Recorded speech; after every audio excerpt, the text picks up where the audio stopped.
Hello YouTube! Today I would like to take a look at the Edward Carr's book, The 20 Years Crisis, 1919-1939, an introduction to the study of international relations. This book devoted to the interwar period and is one of the main books on political realism. Edward Carr was a British diplomat, historian and international relations theorist. At the beginning of his career, he stuck to the ideas of realism, but by studying Russian history became more Marxist-oriented. This dualism manifests itself in this book. Author plays a lot of attention to realism, and at the same time some theses demonstrate his utopian views. Popularization of international relations starts after First World War, because secret treaties and international relations that were exclusively at the hands of warlords and diplomats led to the big war. Thus political science was beginning to form. But not all the scientists of that time accepted political science as a science, because it was not separated itself yet from Utopia, what manifested itself in existence of such concepts as world state, collective security and common good. Key story of this book is antithesis of Utopia and reality. Author believes that the balance between these views cannot be achieved, as it cannot be achieved in a dispute between those who understand the world through their political views and those who base their policies in accordance with empirical experiences and existing realities. He highlights such polar elements in this controversy as free will and determination, theory and practice, intellectuality and bureaucracy, political left and political right, ethics and politics. He also covers such topics as mistakes of the system of the interwar period. Author pays much attention to the League of Nations, which in his opinion turned out to be ineffective, because it was founded in accordance with the utopian ideas, which was weakly connected with established political and diplomatic practice. An attempt to build a new world order in the principles of rationalism and liberalism, as well as a rejection of power politics, was a fallacy. Rationalism implies the adoption of abstract standardized norms, thus all members of society act according to the certain rules. A system like that can work on a state level, when its members are few millions of anonymous citizens. But to achieve such standardized system on international level is almost impossible, because its members differ so much in size, political, economical and military influence and etc. In early 20s, power politics was viewed as a symbol of the bad old times. Emergence of League of Nations was seriously considered as ending of power politics. It supposed that from now on contradictions between states will be resolved not on a battlefield, but at the negotiating table. Such system was dictated by winners of the First World War and their desire to hold status quo and to monopolize right to use of force.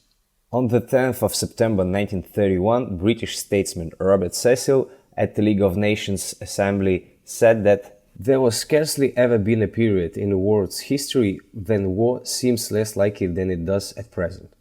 But just 8 days later, on the 18th of September 1931, Japan started its military campaign in Manchuria.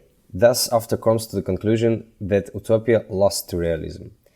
It's also important to highlight such mistakes of interwar period as concept of universal good and harmony of interest. No political society, on state or international level, cannot exist if people would not obey established rules. But the main question is, since good treated in the terms of the majority, so why a minority whose interests are not taken into account must obey these rules?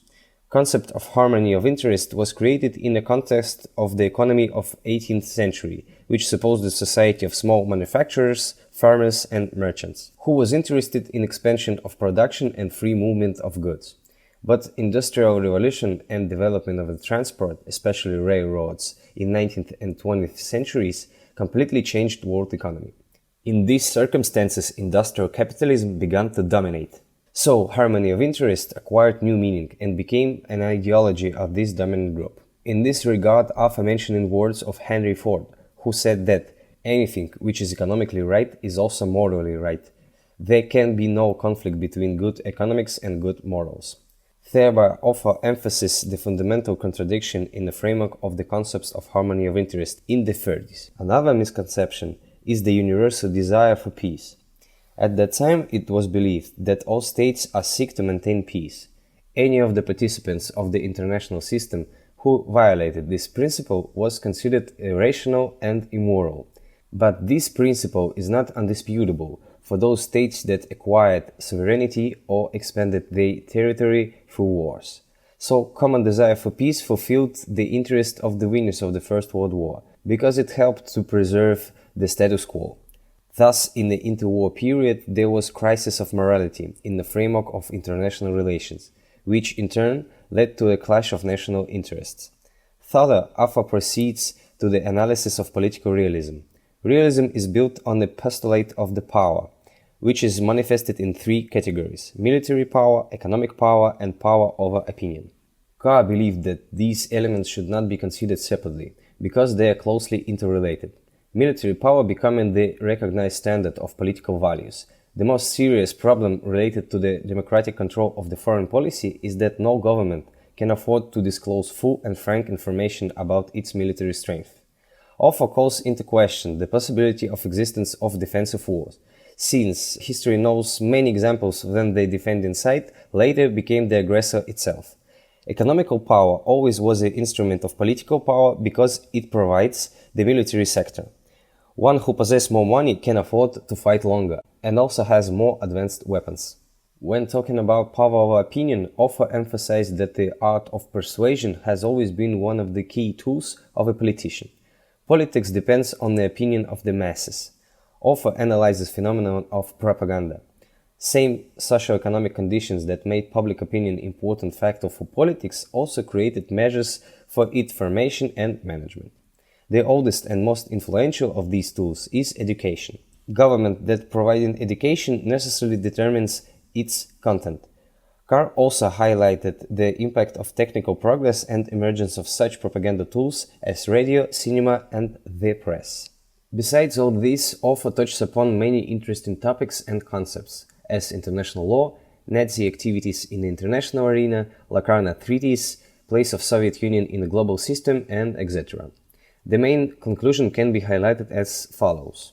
Politics consists of two main elements, utopia and reality, which contradict each other. At the same time, any political thought should be based on the element of both utopia and reality, in order to restrain the extremes of both. Protection of the status quo is not a policy that can be long-term sustainable. Crisis of international relations in the interwar period was due to the clash of opposing political concepts, ignoring the interest of a group of countries, and the inefficiency of international institutions. If you have questions or opinion on this book, please leave a comment. Subscribe and see you soon. Bye.